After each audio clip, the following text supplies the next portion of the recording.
السلام علیکم ورحمۃ اللہ وبرکاتہ۔ میرے عزیز بھائیوں اور بہنوں، کیا آپ مسلسل پریشانیوں میں گھرے ہوئے ہیں؟ کبھی مالی تنگی، کبھی بیماری، کبھی دل کا بوجھ اور کبھی اپنوں کا درد۔ ایسا لگتا ہے جیسے کوئی راستہ نہیں بچا، تو رک جائیں اور اللہ کے قرآن کی طرف آئیں، کیونکہ آج میں آپ کو بتانے جا رہا ہوں ایک ایسا مجرب وظیفہ جو اگر آپ نے دل سے کر لیا تو انشاءاللہ ہر دکھ، ہر پریشانی، ہر رکاوٹ آپ کے راستے سے ہٹ جائے گی۔ تو وظیفہ قرآن پاک کی سورۃ الانبیاء پر مبنی ہے۔ یہ وہ دعا ہے جو حضرت یونس علیہ السلام نے مچھلی کے پیٹ میں اندھیرے میں پڑھی اور اللہ نے انہیں نجات عطا فرمائی۔ تو وہ دعا کون سی ہے کہ لا الہ الا انت سبحانک انی کنت من الظالمین۔ تو وظیفے کا مکمل طریقہ کیا ہے، آپ نے وظیفے کو کس طریقے سے کرنا ہے، تو اس چیز کو ذہن میں رکھیں اور اس چیز کو لازمی نوٹ کریں تاکہ صحیح طریقے سے آپ وظیفہ کر سکیں۔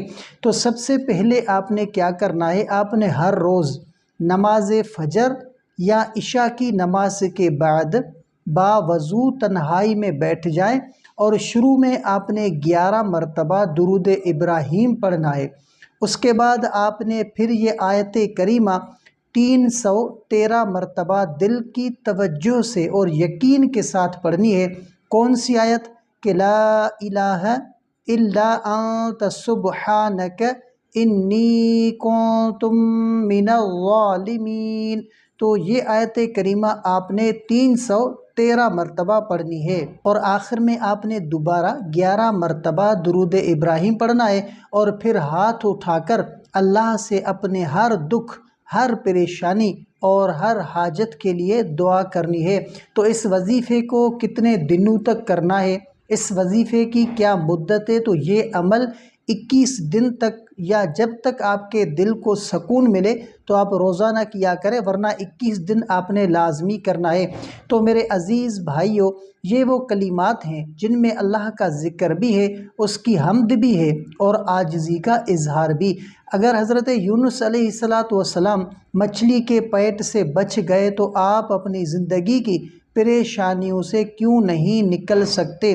اللہ تعالیٰ قرآن پاک میں فرماتا ہے کہ ترجمہ، تو ہم نے اس کی دعا قبول کی اور اسے غم سے نجات دی، اور اسی طرح ہم مومنوں کو نجات دیتے ہیں۔ اگر یہ ویڈیو آپ کے دل کو لگا ہو تو اسے لائک کریں، دوستوں کے ساتھ شیئر کریں، اور ہمارے چینل علامہ عابد علی اشرفی کو لازمی سبسکرائب کریں تاکہ قرآن اور سنت سے آپ کی زندگی بدلتی رہے۔ اللہ تعالیٰ آپ کی ہر پریشانی کو آسان میں بدل دے، آپ کی آنکھوں کے آنسو خوشیوں میں بدل جائیں اور آپ کا دل ہمیشہ مطمئن رہے۔